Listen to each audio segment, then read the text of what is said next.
Saludos, Martina de este lado, quien tiene el placer y el privilegio de compartir con ustedes esta disertación relacionada a la materia de filosofía y letra, impartida por la maestra Jocelyn Peña-Escoto. El tema a disertar es el aborto. ¿Por qué el aborto? Porque es un tema muy polémico, muy controversial, que se ha venido debatiendo desde nuestra era, de nuestra antigüedad. Como aborto se denomina la interrupción del embarazo antes de la 23ª semana de gestación. Puede producirse por causas naturales, de manera espontánea o ser inducida por decisión propia. La palabra proviene del latín abortus, que significa privación del nacimiento.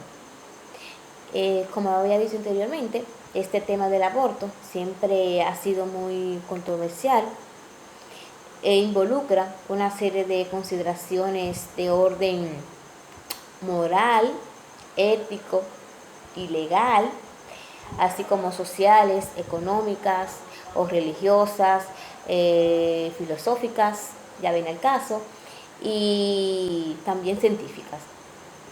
Existen posturas distintas con respecto a este tema, que algunas de ellas son radicales y otras más moderadas. Con respecto a los religiosos, aquí interviene lo que es la Iglesia Católica, que esta considera el aborto que debe ser visto ante todo como el asesinato de un ser humano y que el proceso vital debe transcurrir naturalmente según la voluntad de Dios, de modo que no admite bajo ninguna circunstancia. Una de las mayores críticas que se le hace a esta postura es que ni siquiera acepta el aborto terapéutico cuando se realiza para salvaguardar la vida de la madre. A principios del siglo XXI, la aceptación social del aborto es una realidad. El embrión y el feto son hombres, simplemente hombres, algo que saben las mujeres que abortan, que saben los médicos y que saben todos los que utilizan la razón y el sentido común. Consideraciones previas. Lo importante a resaltar es que hoy en día, en las sociedades avanzadas, la cultura abortista no requiere una derrota del aborto, evitado por la razón o por la acción de los grupos favorables a la vida, por el cumplimiento estricto de la realidad, de la legalidad. La represión al aborto comienza en Roma, cuando aparecen sustancias nocivas a la salud de las mujeres sometidas a esos métodos. La punibilidad o no del aborto ha tenido en la historia de la humanidad diversos criterios, como anteriormente mencionado, que van desde la plena libertad al ser el vientre de la madre, prolongación del cuerpo de la mujer, hasta las concepciones cristianas que interrumpen con una nueva vida, con una nueva valoración de la vida y dan calificación de homicidio al aborto provocado. El cristianismo se instaló con una apreciación rigurosa en este sentido.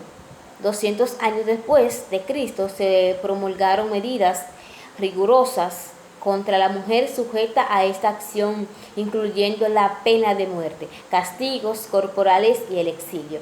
Este criterio se basaba en que la mujer no tenía derecho a arrebatarle al marido su decencia, la esperanza de la posteridad.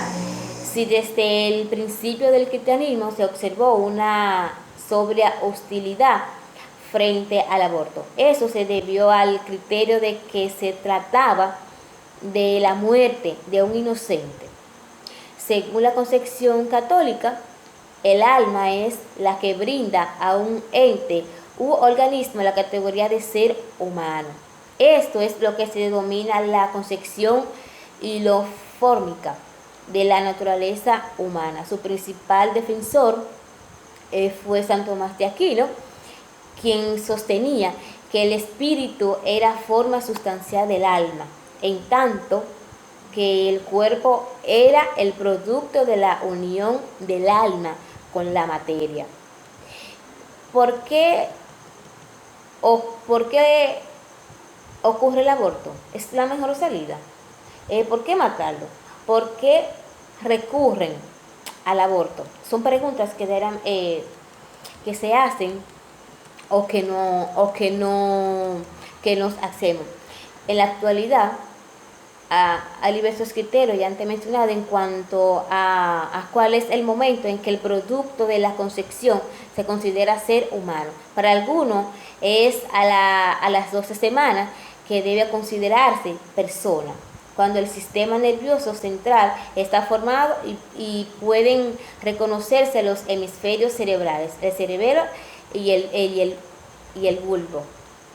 Según la definición que hace la Sociedad Española de Ginecología y Obstetricia, es la pérdida de la gestación de un embrión o feto que tenga menos de medio kilo o 500 gramos hasta la semana 22.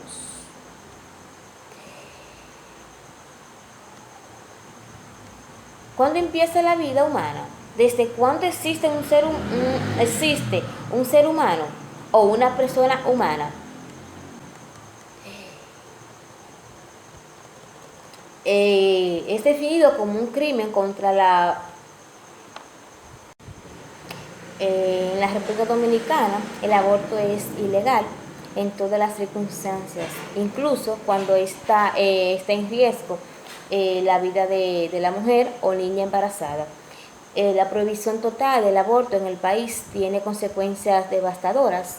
Las mujeres y niñas con embarazos no planificados o no deseados, incluyendo lo que son resultados de violación o incesto, en casos de inviabilidad del feto, se ven obligadas a elegir, buscar alternativa entre un aborto clandestino o seguir adelante con su embarazo. Aunque no lo deseen y aunque esto implique graves riesgos para su salud, incluida la muerte, muchas veces van tras el aborto. En la generalidad de códigos de la penalista moderna prevalecen los principios de protección de la vida del que está por nacer en cualquiera de las fases intrauterinas a partir de la gestación. Ese proceso representa la vida y todo acto tendiente a destruirla se convierte en un acto atentatorio contra el bien jurídico protegido por la garantía constitucional de derecho a la vida y a la integridad física de todos. Este conflicto que se ha venido debatiendo, así concebido, no puede ser ignorado, ya que se origina principalmente en las desigualdades sociales provocadas por la pobreza y el desamparo, que emanan de la falta de educación sexual y la pérdida de recursos de control social informal, como son las redes de contención familiares de la comunidad cercana, amigos, vecinos y compañeros de trabajo, entre otros, las que generalmente se interrumpen, como dice Bustos, que por la inmigración de las familias de lo rural a la ciudad, lo que hace surgir como forma de represión el control social que proviene del derecho penal.